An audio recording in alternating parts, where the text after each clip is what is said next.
caloroso benvenuto da Stefania Della Tommasa. Buonasera, un caloroso benvenuto da Stefania Della Tommasa e benvenuti alla quarta giornata di Educhiamoci, giornate per l'educazione. Questo è il terzo incontro di questo giorno intenso dedicato alle culture. Come sempre, ripeto, in ogni nostro incontro, Educhiamoci vuole essere un'occasione per dialogare, per confrontarsi, per crescere, per condividere visioni e idee, perché porteranno verso, speriamo, un cambiamento, verso un miglioramento.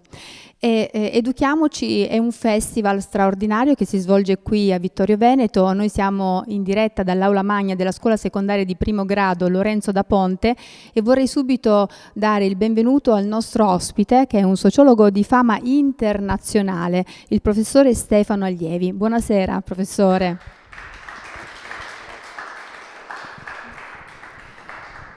Prima di iniziare vorrei innanzitutto che fosse la prima cittadina di Vittorio Veneto a rivolgere il suo benvenuto e i suoi speciali saluti. Prego, Sindaca. Mirella Bagliana, grazie. Buonasera a tutti. Io innanzitutto rivolgo un cordiale saluto alle persone qui in sala questa sera e a tutti coloro che ci seguono da casa in streaming e ci rivedranno prossimamente.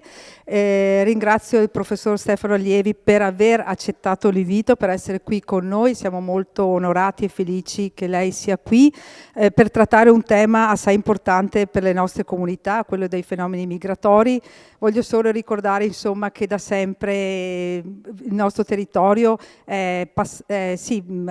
avvengono questi fenomeni migratori, siamo stati noi emigranti verso l'estero e adesso abbiamo gli immigranti che arrivano da noi, siamo ancora emigranti con tutti i nostri giovani che vanno all'estero e quindi voglio dire un tema importante da affrontare e chi ha delle responsabilità a tutti i livelli è giusto che analizzi e accompagni questo fenomeno. Quindi grazie professore per essere qui, la ascoltiamo molto volentieri. Grazie Sindaca. Salutiamo la nostra sindaca Mirella Bagliana e salutiamo e ringraziamo tutta l'amministrazione comunale sempre presente, perché il valore, la forza di un territorio si dimostra anche attraverso la politica, attraverso il modo di lavorare sul territorio. Quindi grazie per ciò che fate, grazie per aver portato avanti il festival Educhiamoci con così tanta convinzione. Intanto vorrei mostrarvi il QR code di gradimento per consentire a tutti voi di esprimere la vostra opinione, il vostro pensiero. Per noi è fondamentale avere un feedback per aiutarci a migliorare e a crescere basandoci sulle vostre indicazioni. Inoltre l'evento, è importante ribadirlo, è realizzato con il patrocinio dell'azienda ULS 2 Marca Trevigiana e Conferenza dei Sindaci dell'ULS 2, con la collaborazione dell'Istituto Comprensivo Vittorio Veneto 1 Lorenzo da Ponte, il Dipartimento FISPA dell'Università di Padova, Dipartimento di Filosofia, Sociologia, Pedagogia, Psicologia Applicata, Centro Veneto Progetti Donna, CAV, Centro Antiviolenza Vittorio Veneto, Fondazione Giacomo Matteotti, con il supporto di Associazione di Mutuo Soccorso Noi per Noi, Banca di Credito Cooperativo Prealpi San Biagio, ideazione grafica e coordinamento a cura di Palcom. Inoltre vi invito a visitare il profilo Instagram, il profilo LinkedIn, tutti i nostri social, ovviamente Facebook. Attraverso il profilo Facebook noi siamo in diretta, quindi siamo nelle vostre case e siamo praticamente come se fossimo vicini in pratica. E poi attraverso il canale YouTube Comune Vittorio Veneto. Tanti modi per stare insieme, tanti modi per dialogare, per confrontarsi, per incontrarci. E lo facciamo anche attraverso un numero di telefono, perciò potete scriverci su WhatsApp al 349 78 36 815, quindi ripeto 348 78 36 815. Che altro? Devo ringraziare necessariamente il comitato scientifico composto dal professor Cosimo Marco Scarcelli, presidente, che è stato con noi nella prima giornata di Educhiamoci, dedicando l'incontro al tema delle tecnologie, e insieme ai professori Graziano Cecchinato, la professoressa Giovanna Miolli e la professoressa Arianna Palmieri, che abbiamo avuto il piacere di avere ospite ieri sera qui a Educhiamoci nell'aula magna della scuola secondaria di primo grado Lorenzo da Ponte. Quindi 5 giornate. Questa è la 4ª giornata, quindi siamo quasi addirittura d'arrivo. Ogni giorno un iperfocus. Il primo giorno le tecnologie, poi abbiamo parlato di violenza di genere, poi abbiamo parlato di individualità. Oggi iperfocus sulla cultura, sulle culture altre, sulle culture che si mescolano, sulle culture che diventano parte della nostra identità e quindi si fondono. Che cosa accade? Io vorrei intanto presentare ancora meglio il professore, perché è con lui che oggi dialogheremo e sarà veramente un viaggio molto interessante. Il professore, come dicevamo, è professore ordinario di sociologia all'Università di Padova, il professore Stefano Allievi, è nato a Milano, dove si è diplomato all'Istituto per la formazione al giornalismo e si è laureato in scienze politiche. Ha poi conseguito a Trento il dottorato in sociologia e ricerca sociale. Si è specializzato nello studio dei fenomeni migratori, in sociologia delle religioni, con particolare attenzione alla presenza dell'Islam in Europa, e in studi sul mutamento culturale e politico. Svolge anche un'intensa attività di divulgazione come conferenziere, editorialista, autore e performer. Poi dopo ci spiega, professore, perché noi siamo qui in tutta Italia, quindi magari anche per chi ci segue dal centro, dal sud Italia, vogliamo capire questa sua attività anche di performer. E inoltre lei è anche autore di tantissime pubblicazioni, ha scritto 40 libri, vorrei ricordare l'ultimo in modo particolare, Diversità e convivenza, di La Terza, sottotitolo Le conseguenze culturali delle migrazioni. Ecco, tante cose di cui parlare in questa serata. Il suo tema, il suo focus sarà sulle diversità e convivenza, le conseguenze culturali e sociali delle migrazioni. Volendo iniziare con una domanda di partenza che diventi poi uno spunto di riflessione, le potrei chiedere: ma da quali certezze partiamo? Dall'incertezza, direi, perché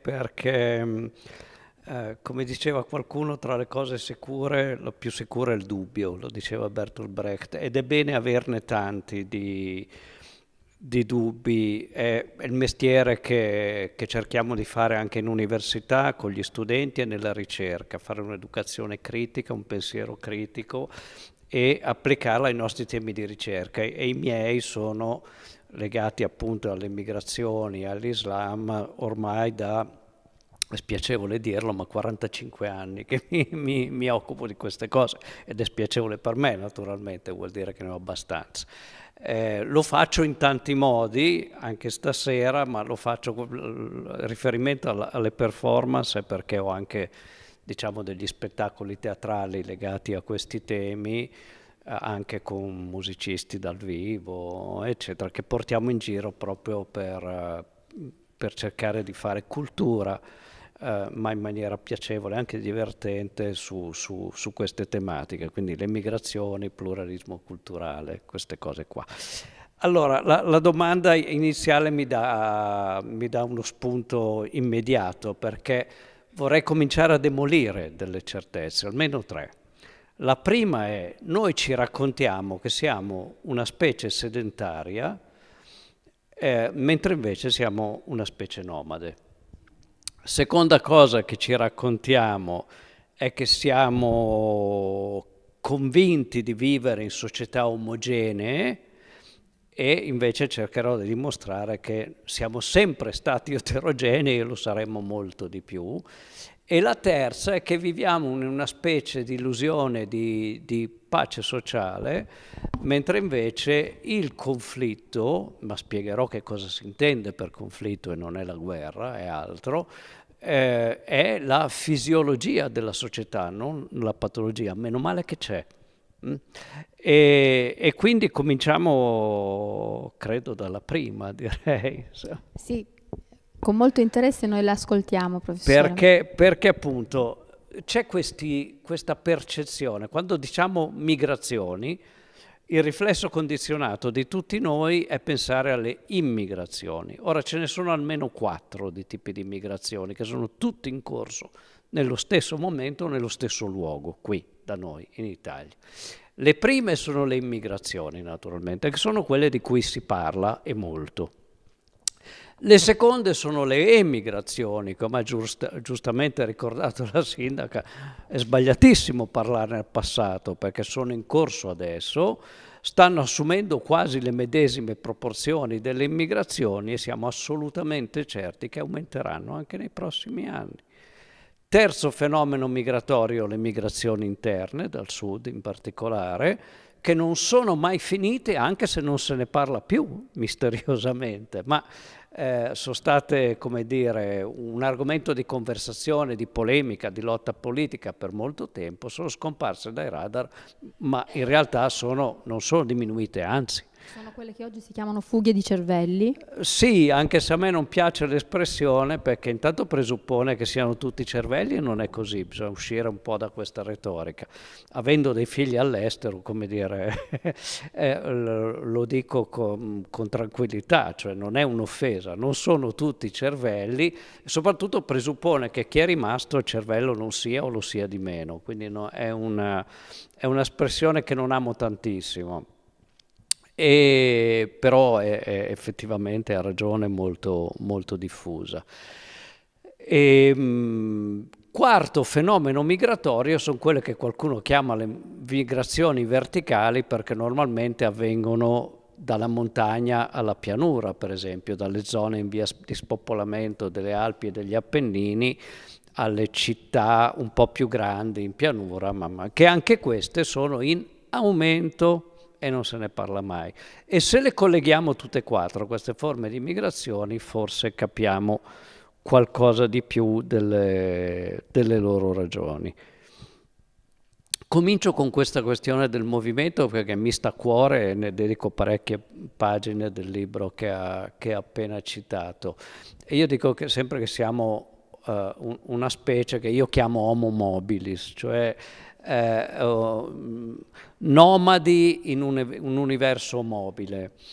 E siamo in un pianeta in movimento, in cui gli elementi sono in movimento, aria, acqua, eccetera, in cui gli animali sono in movimento, di mare, di terra, di cielo, e in cui noi siamo sempre stati in movimento, e tra poco ci arrivo un po' meglio.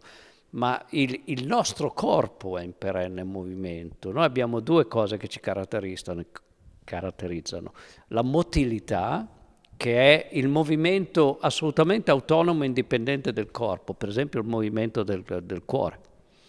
Se si ferma siamo morti, effettivamente. Finché si muove, finché siamo in movimento siamo vivi. E poi la mobilità, che è una parola che è così importante, che tutte le cose importanti della vita hanno a che fare proprio con la mobilità. I movimenti politici, religiosi, eccetera, eccetera, la mobilità sociale, no? Quando cambiamo classe sociale, ma anche la cosa più importante di tutte, quella che ci fa fare tutto quanto, le emozioni sono un movimento, appunto. Sono quello che ci fa muovere, i motivi, i moventi, potremmo continuare a lungo. Guardate che storicamente anche per i nostri antenati culturali, i greci e i romani, pensiamo ai greci, la stasis è una parola negativa, che tra l'altro vuol dire anche guerra civile in greco. Mentre uscire fuori dalla stasi è positivo, è un valore, è addirittura un piacere, l'estasi. No, non a caso usiamo queste parole qua. E esistere vuol dire esattamente uscire fuori dalla stasi. La vita inizia con un movimento che è quello degli spermatozoi verso l'ovulo, e finisce forse con quello che spesso chiamiamo l'ultimo viaggio, senza sapere cosa c'è dopo. Ed è importante ricordarlo, perché da quando siamo scesi dagli alberi, ricordo che noi abbiamo in comune con i primati, le scimmie come si dice di solito, il fatto di nascere come specie quadrumani e abitavamo sugli alberi. Quando siamo scesi dagli alberi siamo diventati bipedi, abbiamo acquisito il pollice eretto e anche capacità cognitive molto maggiori delle scimmie che ci siamo lasciate alle spalle, e abbiamo cominciato a camminare, anzi a correre, e anche velocemente, per due ottimi motivi: perché dovevamo cacciare le prede per sopravvivere, dovevamo evitare di essere preda dei nostri predatori, e questo lo facciamo da sempre. Se facciamo pari a 24 ore la storia dell'umanità, noi siamo stati nomadi per 23 ore e 54 minuti.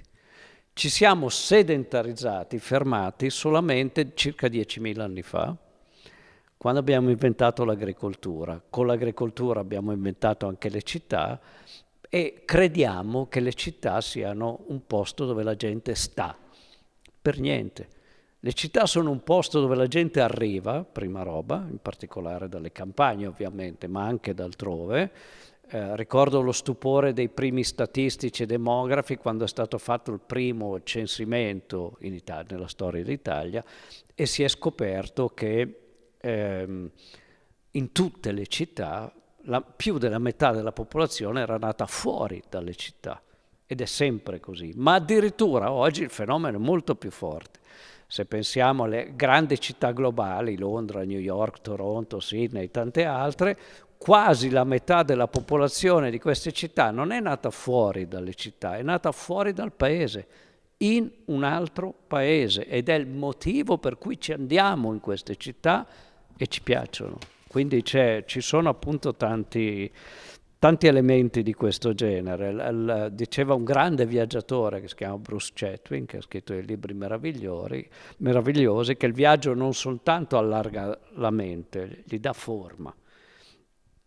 Un sociologo americano, Robert Park, un secolo fa circa, quello che ha inventato la scuola di Chicago, che è la più prestigiosa per gli studi dei fenomeni urbani e così via, diceva: la mente è un prodotto accidentale della locomozione, cioè il fatto che ragioniamo in una certa maniera è precisamente dovuto al fatto che ci muoviamo.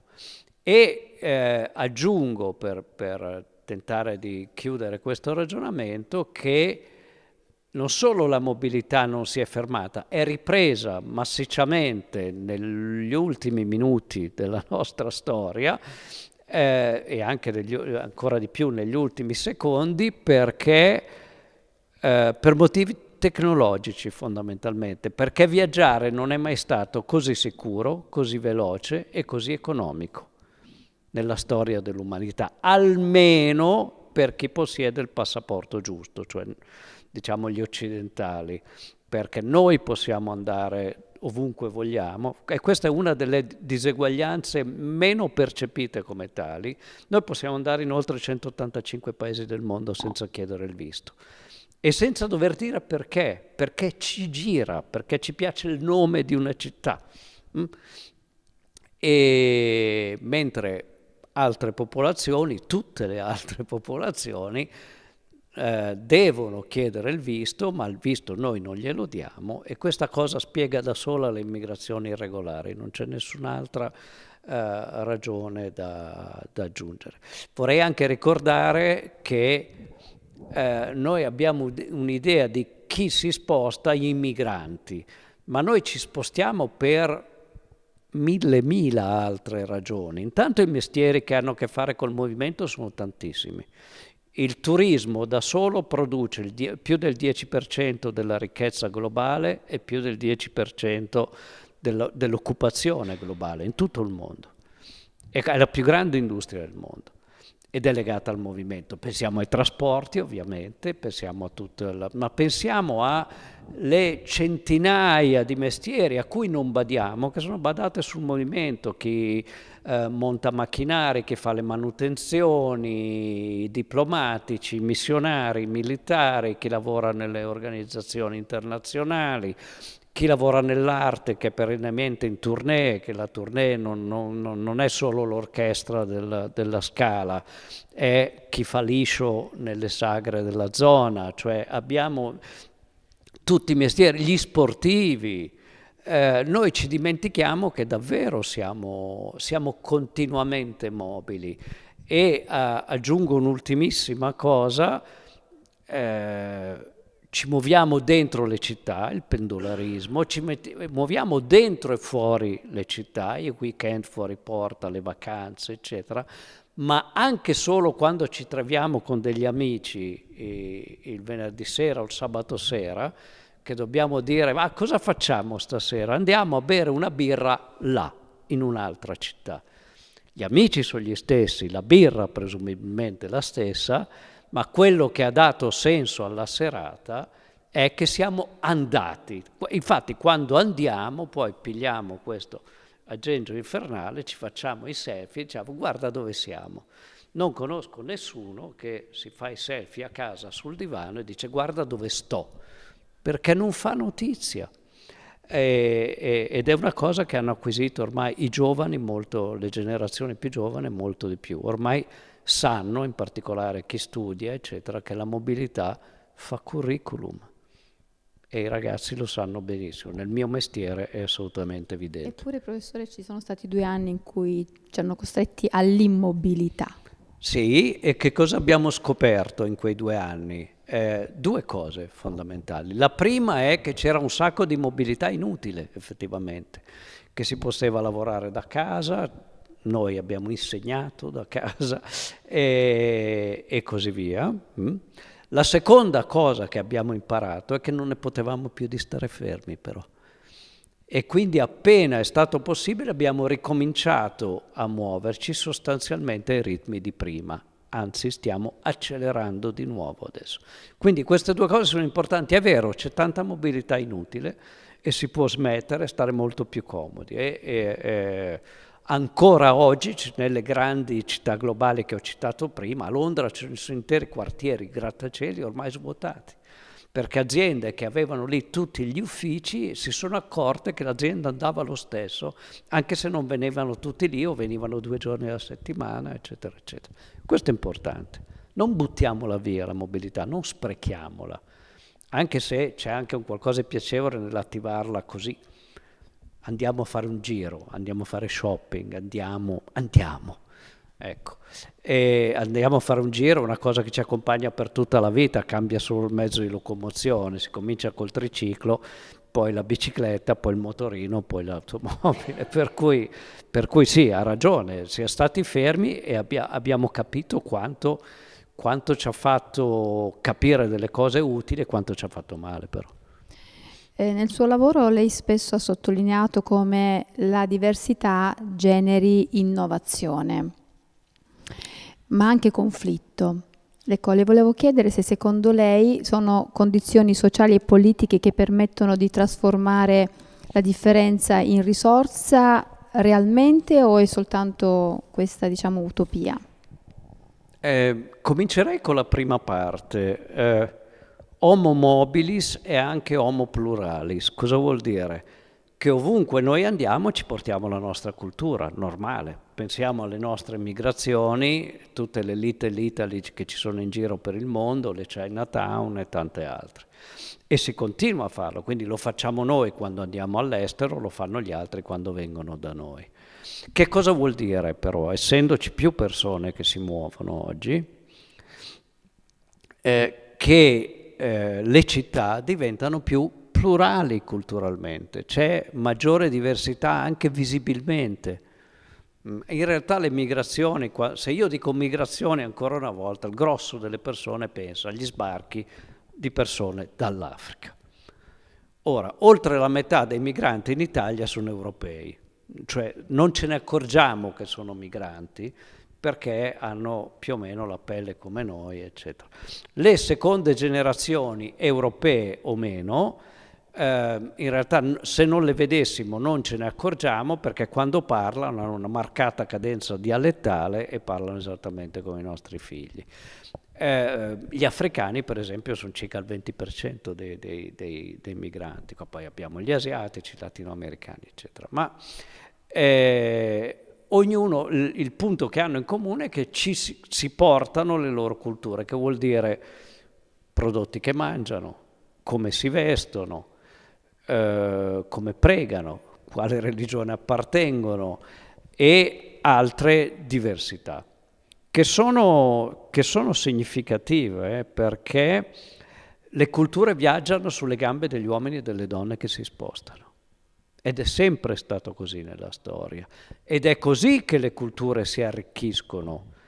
Io faccio un esempio anche banale, ma sareste più felici se guardaste solo film italiani, se ascoltaste solo musica italiana, se leggeste solo romanzieri italiani? Che cosa ci fa più ricchi? Precisamente il fatto che ci abbeveriamo ad altre culture, ascoltiamo musiche, leggiamo libri, guardiamo film, incontriamo persone, perché, e questa è una cosa che mi verrebbe anche da suggerire, alcune biblioteche del nord Europa hanno cominciato a fare il prestito delle persone, oltre che il prestito dei libri. Vuoi conoscere uno di un'altra cultura, ma vuoi conoscere anche un'altra cosa qualsiasi, una diversità qualsiasi, un partigiano, un omosessuale, un vegano, invitalo e parla. E questo lo sappiamo che in realtà è quello che ci forma, non ci piace ammetterlo, ma è così. E allora le città sono un luogo in cui ci sono tante culture, e l'altra cosa che aggiungerei è si mischiano e ne facciamo uso. Anche chi ha spesso, non so, espressioni verbali molto negative nei confronti degli immigrati, poi il famoso venerdì sera in cui si trova con gli amici, oltre che andare a bere la birra, devono decidere se mangiare sushi, kebab, Tex-Mex, involtini primavera, eccetera, eccetera. E così è effettivamente. Così come altre diversità, stasera pugliese o lombardo, non lo so, ma poi normalmente si finisce a mangiare una pizza, peraltro preparata da un magrebino. Questo elemento ci caratterizza tutti, così come è sintomatico che un aggettivo popolarissimo oggi nella cucina, nella cultura, nella musica, eccetera, è fusion, fusione, mettere insieme cose diverse, cucine diverse, sapori diversi, e ci piace, paghiamo un sacco di soldi per sperimentare queste robe qua. Non è diverso per le persone in realtà. E mi piace sottolineare questo aspetto. In Veneto, per esempio, come in realtà in tutta Italia, i matrimoni misti per questioni etniche, nazionali, religiose, di colore della pelle, eccetera, sono in aumento costante. Oggi hanno superato ampiamente il 15% dei matrimoni, ma sono largamente sottostimati, perché in molti casi sapendo che la diversità fa problema alle famiglie, eccetera, le persone in questione convivono senza sposarsi. Per cui ci sono degli elementi di mixité molto significativi, molto forti, molto interessanti anche da vivere prima di tutto, e anche da osservare per quel che mi riguarda. E poi c'è l'altra faccia della medaglia. Esatto, e poi c'è l'elemento del conflitto, e questo mi piace approfondirlo, e grazie per la sollecitazione, perché noi siamo un po' viziati da non solo 70 o 80 anni di mancanza di guerra, e questa è un'ottima cosa naturalmente, ma ci siamo abituati che la vita è assenza di conflitto, è l'opposto. Io ho un intero corso di laurea magistrale dedicato a pluralismo culturale e gestione dei conflitti. Ma gli esempi che faccio spesso sono tratti dalla vita familiare. Non so voi, io non conosco nessuna famiglia, nessuna coppia che non abbia conflitti. Quelle che dicono che non hanno conflitti sono quelle che sono destinate a scoppiare effetto pentola a pressione, cioè il conflitto viene negato, si dice che non c'è, si fa finta che qualcuno in quel tipo di relazione sta molto male perché non si riesce a esprimere, finché scoppia. L'educazione dei figli ha degli elementi conflittuali, che non significa che facciamo a botte tra genitori o figli o semplicemente all'interno della coppia tra genitori. Vuol dire che la comprensione dell'altro passa attraverso il conflitto. Io ne ho fatte decine con mia moglie e ho imparato un sacco di cose dai conflitti con mia moglie, così come da quelli con i miei figli. Perché il conflitto produce un nuovo livello di equilibrio. Lo dice anche Erik Erikson, anche dentro di noi avviene il conflitto per passare allo stadio successivo, no, Assolutamente, della vita. assolutamente. A parte che dentro di noi c'è un conflitto standard, no? Visto che ha citato uno psicologo, Freud ci dice che dentro di noi c'è l'io, l'essere superiore. Ricordo che non sono mai d'accordo, né l'io, l'essere superiore. E andiamo dallo psicanalista precisamente perché sono così in disaccordo Per farli dialogare. che non riusciamo più esatto, per farli dialogare o perché non riusciamo più a gestire il conflitto perché ci è sfuggito di mano, non lo comprendiamo più. Ma in sé il conflitto è positivo, è appunto innovazione tra le altre cose. L'innovazione è sempre un conflitto implicito e esplicito con la cultura precedente, inclusa quella imprenditoriale, quella politica. Quindi il problema non è che ci siano conflitti, il problema è che spesso ne abbiamo paura in quanto tali e non li sappiamo gestire, ma davvero il conflitto è la fisiologia e non la patologia della vita, è un elemento fondamentale che però va capito come tale, va nominato come tale. Se non siamo d'accordo, diciamocelo esplicitamente, tiriamo fuori le ragioni per cui non siamo d'accordo. Persino la conoscenza tra le persone spesso ha un inizio conflittuale e tra le culture. Con alcuni colleghi dell'Università di Padova avevamo fatto una ricerca precisamente sui conflitti intorno all'Islam, sulla percezione di conflitto che c'è, in cui facevamo incontrare delle persone che sono ab origine in conflitto, cioè un sindaco di destra, uno di sinistra, un poliziotto, un insegnante di religione, un imam, una ragazza che porta l'hijab, il foulard, un'altra mediatrice culturale che non lo porta anche se viene dallo stesso paese, un giornalista, non lo so, tutte queste cose qua. E farli discutere a proposito dei casi studio conflittuali che avevamo inventato noi e inizialmente si comincia col litigio e chi urla di più normalmente chi è contro e quindi sente l'urgenza di dire la sua, benissimo. Dopodiché nel giro di 3 incontri molto lunghi che duravano parecchie ore, ma erano 3 nel giro di 10 giorni, alla fine vedevamo il sindaco anti-immigrati che chiedeva il numero di telefono alla ragazza con l'hijab, eccetera, eccetera, e si scambiavano informazioni. Non finisce sempre così, ma non finisce sempre così perché non lo gestiamo il conflitto, perché è quasi sempre possibile. Poi naturalmente esiste anche il conflitto violento, esiste la guerra e lo vediamo molto bene purtroppo in questi giorni, ma il conflitto nell'interpretazione che ne diamo è precisamente l'unico modo per evitare la guerra, per non arrivare alla guerra, a cominciare dalle coppie. Quindi dal conflitto per arrivare al confronto, quindi poi al dialogo. Certo. Deve esserci quindi un movimento circolare, giusto? Sì, in qualche modo sì, ma è così davvero nella nostra esperienza. Ancora una volta vi invito a pensare alle vostre coppie, alle vostre famiglie, ai vostri figli o ai vostri genitori. Ma a livello globale poi la portata che diventa quasi ingestibile, no? No, non Quando è che le diventa forze... ingestibile, è che effettivamente il conflitto esiste. O partiamo dal presupposto che nasciamo tutti buoni, ed è un presupposto discutibile. La lotta per la vita esiste, perché la lotta per la vita è lotta per le risorse, innanzitutto a cominciare dal cibo, naturalmente. Per cui è ridicolo avere un'idea un po' irenica che il conflitto è brutto. È diventato brutto da quando non abbiamo più il coraggio di affrontarlo, perché sennò di per sé è neutro, non è diventa brutto se diventa guerra.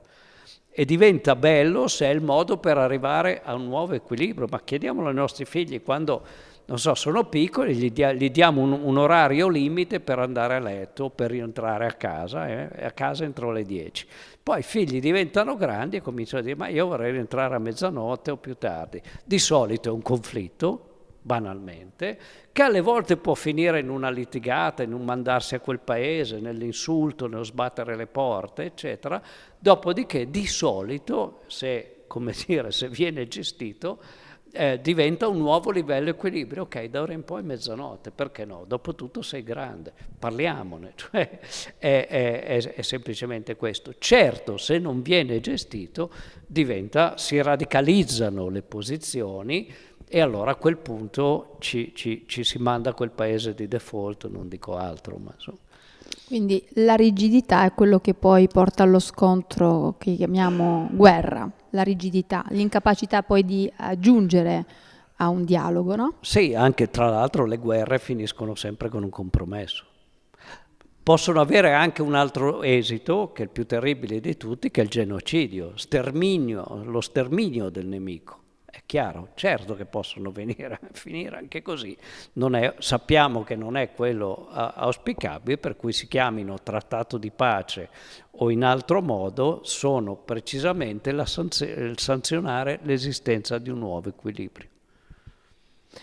Professore, in un'epoca in cui il discorso pubblico sulle migrazioni è spesso polarizzato tra accoglienza e rifiuto, quale ruolo possono giocare le istituzioni educative e culturali nel promuovere una narrazione più complessa e che sia anche meno ideologica? Ecco, questo è il vero tema, cioè essere pragmatici, qual è il problema rispetto ai temi legati all'immigrazione, a maggior ragione all'Islam? Che hanno un'immediata redditività politica, mettiamola così. Cioè dire che quelli là sono il nemico, sono quelli brutti, è il capro espiatorio, fondamentalmente. Ce la prendiamo con loro, che tanto in maggioranza non votano, quindi è anche facile, è un po' da bullo, se posso permettermi, ma facendo questo altre persone mi dicono bravo. Ok, e finché funziona questo meccanismo ha una sua peculiare efficacia, ma in realtà sono sbagliate tutte e due le posizioni. Io detesto la parola accoglienza, posso dirlo, occupandomi da così tanto tempo in immigrati, non li accogliamo. A parte che c'è un fastidioso sentore moralistico, bisogna accogliere gli immigrati, non è vero, cioè, lo dico da persona che se ne occupa, non è che bisogna, è che intanto probabilmente abbiamo degli interessi in comune, noi e gli immigrati, e ne abbiamo tantissimo, e potrei passare la prossima mezz'ora a spiegare quali sono nel mercato del lavoro, nella demografia, con una quantità di dati che ormai so a memoria. Ma al di là di questo, non dobbiamo vivere in una specie di antinomia, il bene e il male, che è fastidiosa anche perché non ci sono i buoni e i cattivi su questo tema. Io sono molto contrario a questo. In un libro precedente a questo, quello che lei ha citato, che si intitola Governare le migrazioni, che è un libro piccolo così, che proprio cerca di spiegare come si fa, molto banalmente, anche agli amministratori locali, eccetera. Inizio con una storiella che è tratta dalla mia esperienza di padre. Molto semplice. Immaginiamo che mio figlio piccolo ha paura del buio. Se vado lì con un foglio, gli mostro una statistica e gli dico di buio non è mai morto nessuno, io ho ragione, perché di buio non è mai morto nessuno, ma non ho risolto il suo problema. Se gli dico che scemo che sei, che non capisci niente, quando diciamo razzista, xenofobo, qualcuno in fondo diciamo quello, non solo non ho risolto il problema, ma ho aumentato enormemente la distanza comunicativa. Quello che devo fare è ascoltare la paura. Dico di più, abbracciarla. Dire che è legittima la paura, perché no?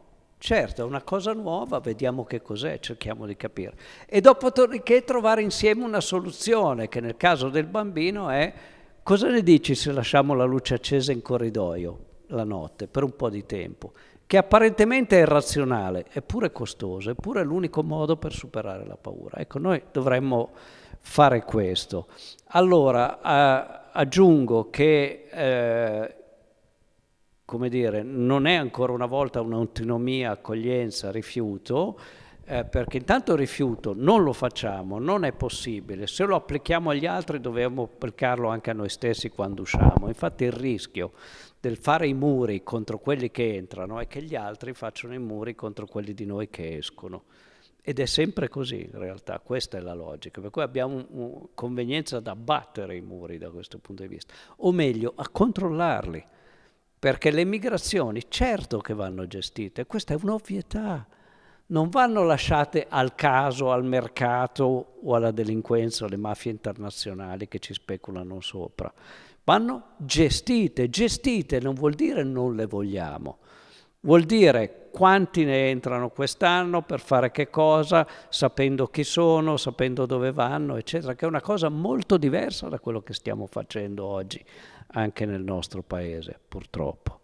Prevalgono, come dire, logiche diverse di affermazione di una propria identità collettiva. Io credo che sul piano pratico, se smettessimo un po' o dimettessimo gli slogan, molte persone al di là dell'appartenenza politica si troverebbero d'accordo. E bisogna lavorare su questo, cioè analizzare pragmaticamente il fenomeno, cioè cercare di vedere che cosa sta succedendo. Posso dire due o tre cose banali per gestire le immigrazioni. La prima: ci lamentiamo che arrivano irregolarmente, ed è giusto lamentarsi. Problema: non ci sono altre vie per entrare in questo paese.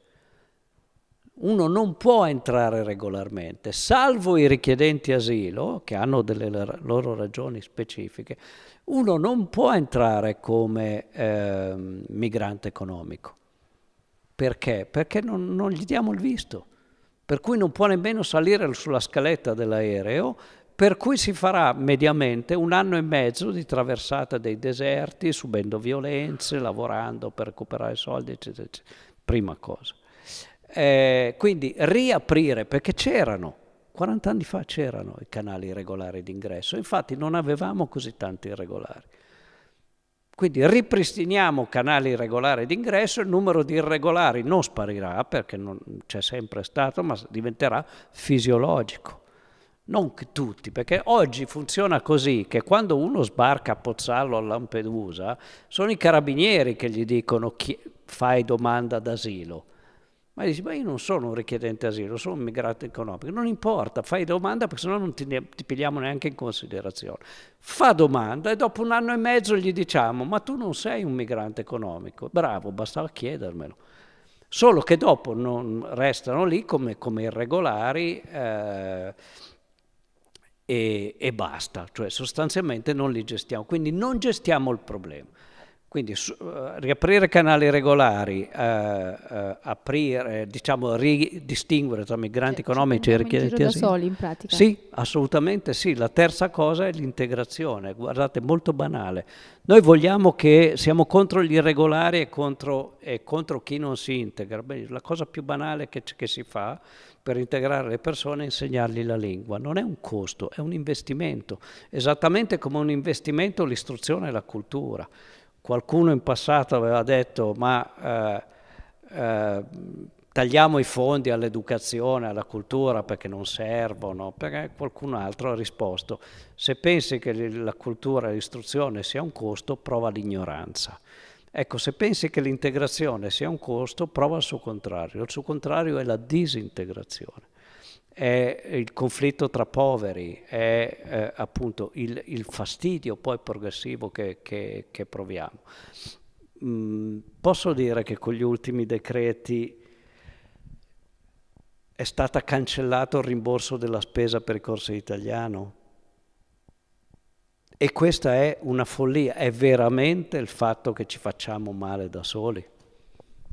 Il riferimento a L2 come seconda lingua per gli immigrati. Sì, certo, ma tra l'altro con la conoscenza che ormai glottologi, linguisti hanno, eccetera, che oltretutto avere 2 lingue invece che una, e vale anche per chi parla il dialetto in Veneto, è un guadagno, non è una perdita. Tra l'altro più ne conosci, più sei bravo a impararne delle altre ancora, quindi è un punto di partenza utile che potrebbe anche essere utilizzato. Dopodiché appunto abbiamo milionate di ragioni economiche per cui qua le aziende chiudono perché non hanno manodopera, perché per ogni persona che va in pensione non abbiamo neanche averceli tutti, cioè che non andassero via, eccetera.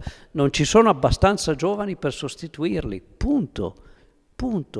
Non ne sono nati abbastanza prima, per cui se vanno in pensione rimane il buco, il vuoto. E l'immigrazione ha anche questo ruolo, neanche altri, ma anche questa funzione fondamentale che ha tutto guadagno nostro, perché se si chiude, se non ci sono operai, stanno a casa anche gli impiegati e i dirigenti, chiude l'azienda. Professore, lei ha studiato a fondo la presenza dell'Islam in Europa.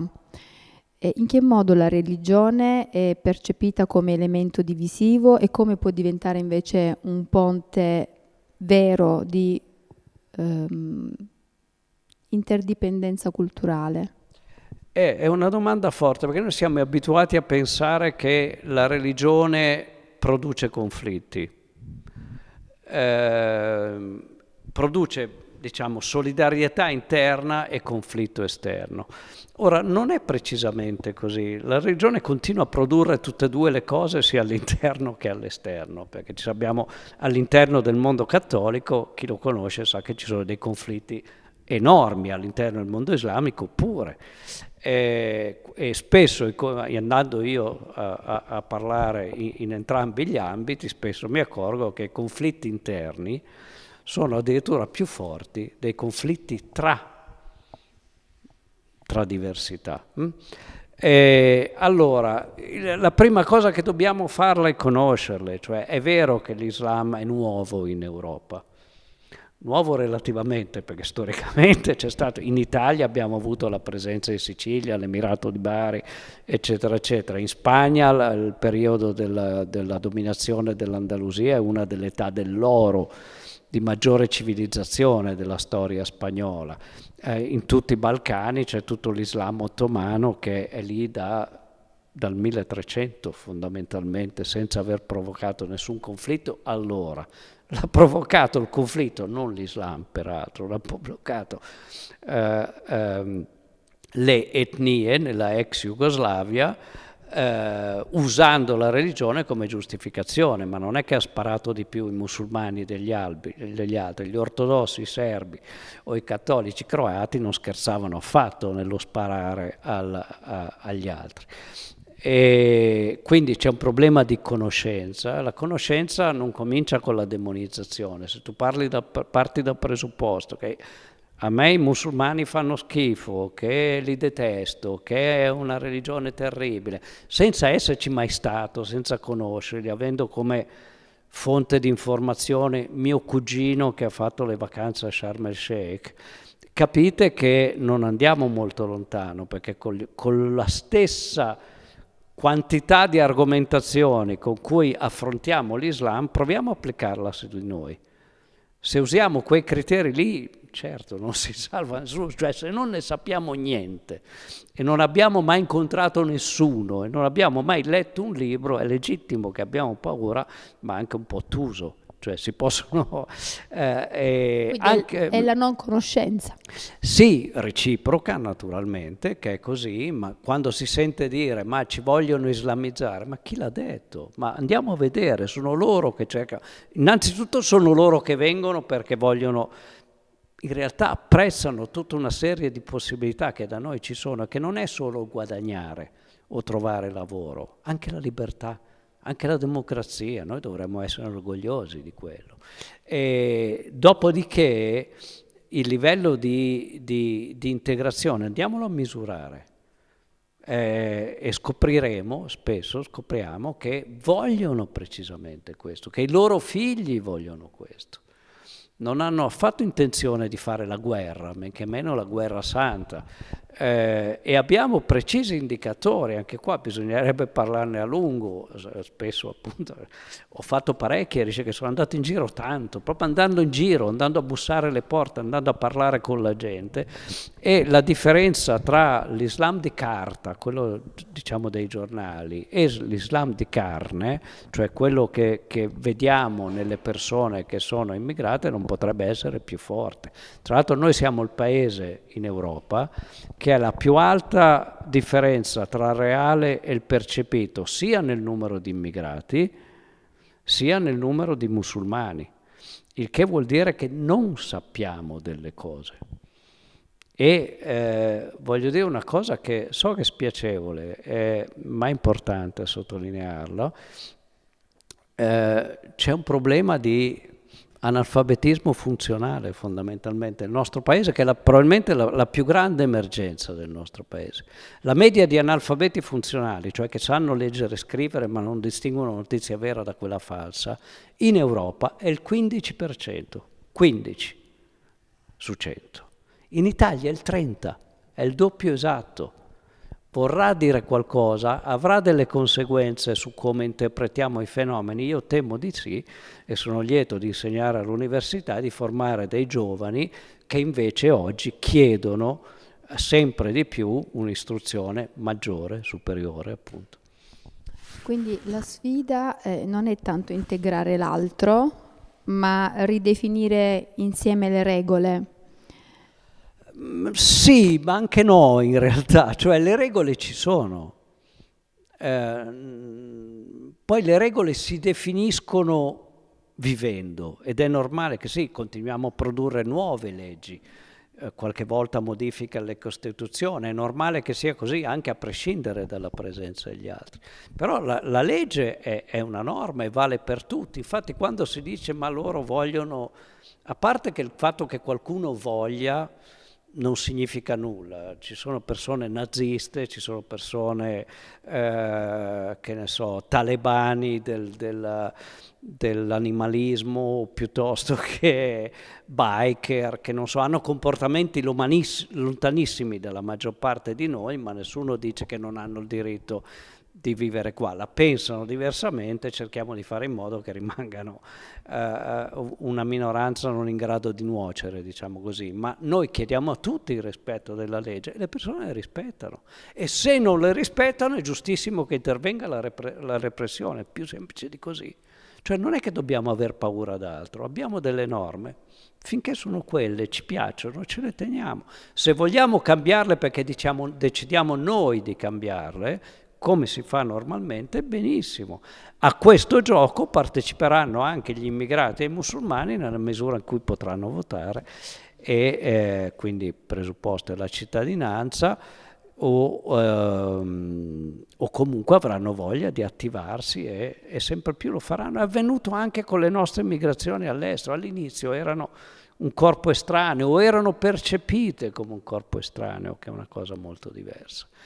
E poi a poco a poco oggi abbiamo persone con cognome italiano che sono primi ministri, presidenti, ne abbiamo avuti in Europa, negli Stati Uniti, eccetera, eccetera, e alti esponenti della vita pubblica, dell'arte, della cultura, della scienza, eccetera. Questo banalmente è la vita. Ecco, il nostro sottotitolo di Educhiamoci è Incontri, il dialogo costruisce ponti. Ecco, sulla base di questa valutazione, anche di questa voglia di porgerci verso l'altro, possiamo dire quindi che l'identità va intesa come un ponte più come un sistema chiuso, una gabbia, ecco. No, certo, l'identità può essere entrambe le cose, dipende da come la viviamo. Io mi posso chiudere dentro la mia identità, frequento solo gente che la pensa come me, nelle nostre bolle social più o meno avviene questa cosa qua, oppure posso usarla come strumento per intanto anche insegnare cose ad altre identità, imparare cose da altre identità e semplicemente discutere. A me non piace tra l'altro moltissimo la parola identità, ma anche perché tecnicamente essere identici, meno male che mia moglie non è identica a me, perché sennò cosa me ne facevo, o i miei figli? Non ho bisogno di uno specchio, e chi vive con uno specchio davanti vive male, è una patologia, esiste, si chiama narcisismo però, ed è curata dagli psicanalisti perché è grave. E c'è anche un narcisismo culturale. Faccio un esempio molto banale. Se uno di noi dicesse io sono il più intelligente di tutti, il più bravo di tutti,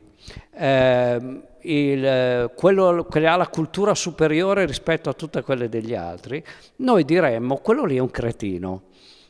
Vabbè, facciamo papà sulla spalla e dici ok, sei contento così, va bene, però penseremmo che è un cretino. Prima persona singolare, io.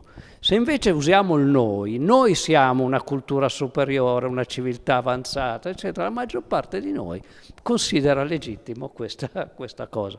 Ancora una volta è un problema di comprensione, però è una forma di narcisismo collettivo.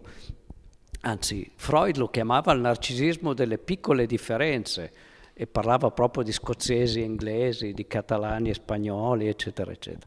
E perché noi partiamo sempre dalla riflessione sulle diversità, quando nel 97%, dico una cifra a caso, delle situazioni ci assomigliamo, sia geneticamente tra l'altro, sia da altri punti di vista. Perché ci fa sentire speciali. Ecco, però chi lavora facendo le terapie di coppia in realtà aiuta le persone invece a comprendersi, prendersi insieme, perché se no, quando una moglie o un marito continuano a dire ma lui ha fatto questo, ma lui o lei ha fatto questo, non risolvono un problema, possono solo divorziare.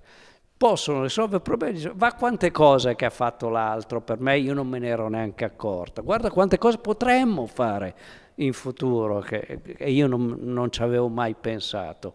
È l'ABC della vita, molto banalmente. Non conosco né famiglie, né parrocchie, né aziende, né partiti che funzionano a partire dal presupposto che l'altro è sempre contro di me, o se lo diventa, appunto, diventa una malattia molto pericolosa, perché l'abbiamo visto con i totalitarismi, che sono come dire, i leader totalitari sono precisamente dei narcisisti patologici. Professore, sono arrivati dei messaggi, le leggo questo che dalla segreteria di produzione mi hanno inviato. Grazie per le sue parole documentate fuori dal coro. Si chiama Silvia Gasparetto, la ringraziamo. La ringrazio anche io. Avete domande per il professore? Sì.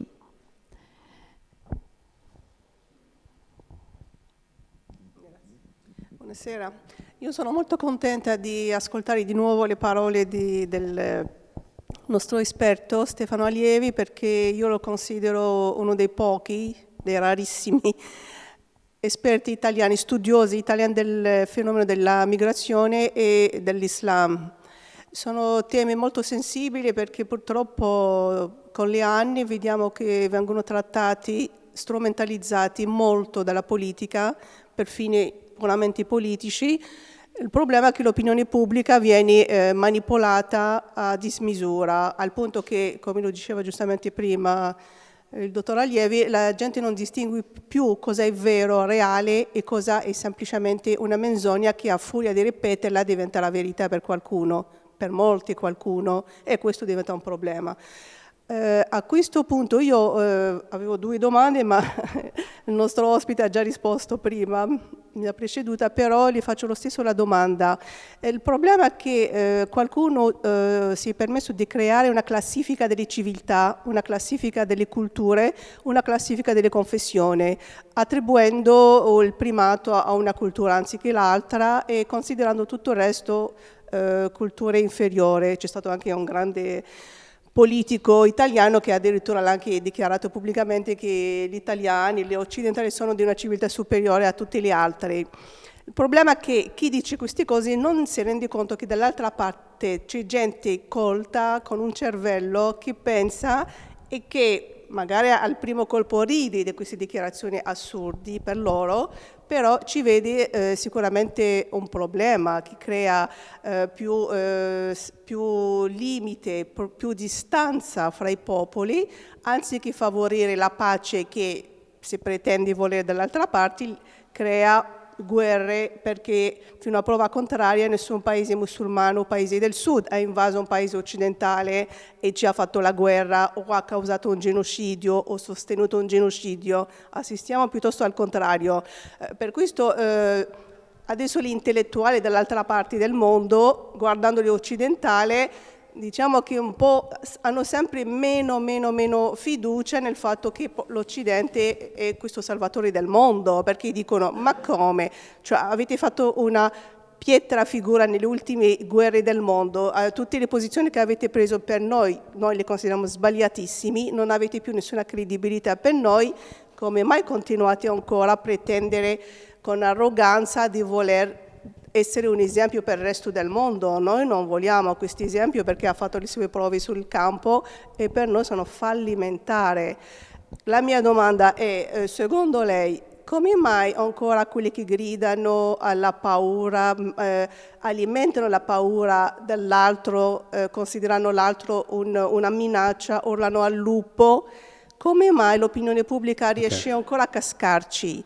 Lei e altri studiosi come lei, cosa dovete fare più che insegnare nelle università, pubblicare libri? Cosa dobbiamo fare perché finalmente le persone aprono gli occhi e si rendono conto che sono manipolati solo a fine elettorale e che la realtà del mondo è cambiata tantissimo negli ultimi anni e che dall'altra parte del mondo, come si dice, ci guardano, ci ascoltano e ci vedono.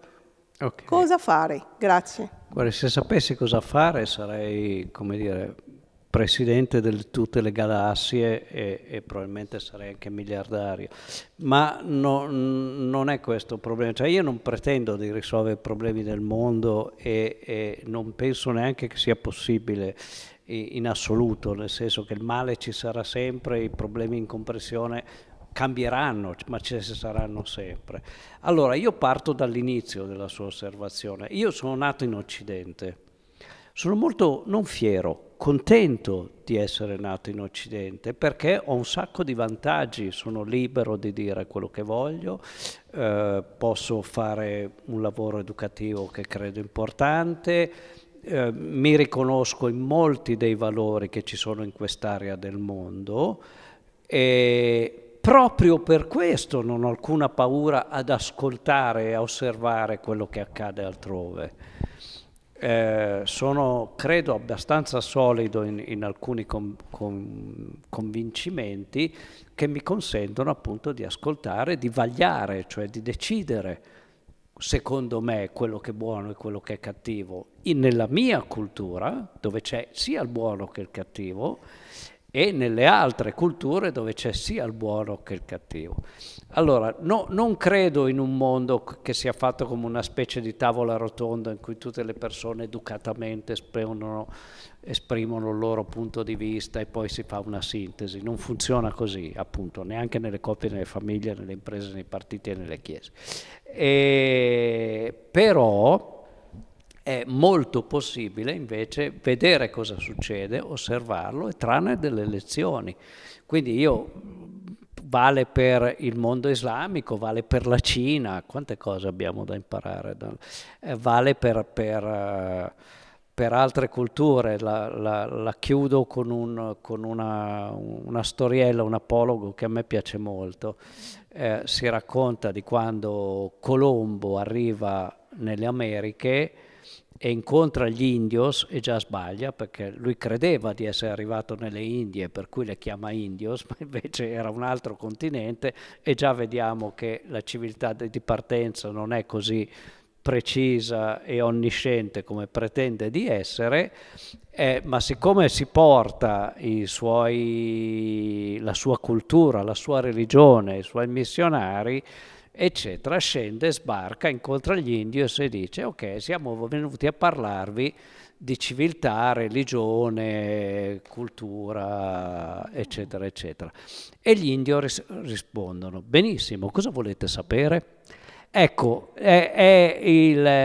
naturalmente non è avvenuto storicamente questo, ma sarebbe potuto avvenire, ci avremmo guadagnato tutti, ci avrebbero guadagnato gli indios, presunti tali, e ci avrebbero guadagnato gli occidentali. Poi certo negli interessi globali conta il potere, conta l'avidità, conta il mantenere il potere. Di solito quando si dichiarano guerre, lo insegnava Machiavelli nel Principe, e già Tucidide nella guerra del Peloponneso, quindi dice: c'hai un dissenso interno, dichiara una guerra.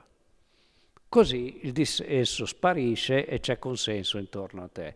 E questa cosa i politici lo sanno benissimo, e vale per le guerre vere e proprie e anche per le guerre culturali, per lo scegliersi appunto il capro espiatorio di turno, che non è detto siano sempre gli immigrati o i musulmani, possono essere gay o le persone transgender, possono essere altre categorie di persone, e magari si sommano poi le une e le altre, oppure le persone di colore.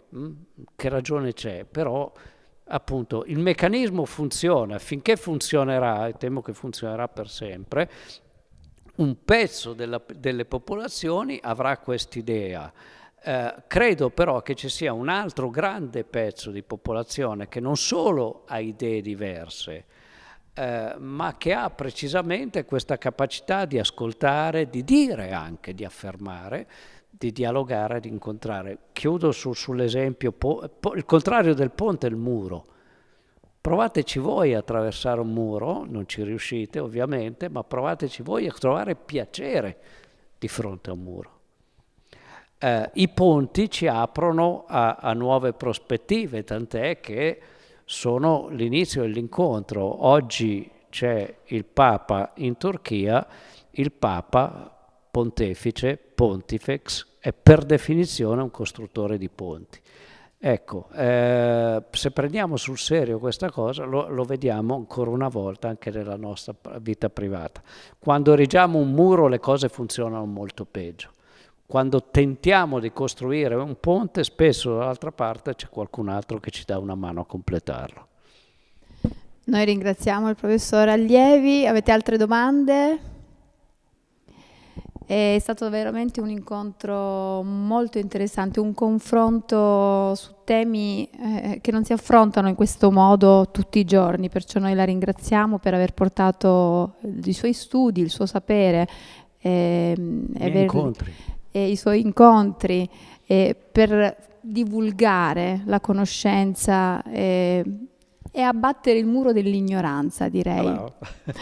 E invece ci ha restituito un'immagine dinamica delle migrazioni, invogliandoci anche a vivere il mondo in modo nuovo e diverso, dinamico, mobile. Grazie a voi, davvero. E a lei. E se educhiamoci stasera si conclude qui. Ci ritroveremo domani mattina per l'ultimo incontro, o meglio l'ultima giornata che si svilupperà in 3 incontri, già a partire dalle 10 con la professoressa Eleonora Belloni. Il pomeriggio alle 17:30 la formazione con la professoressa Francesca Comunello e poi sold out alle 20:30 con Alessio Mariani in arte Murubutu. Perciò, che dire, educhiamoci, vi aspettiamo. Grazie.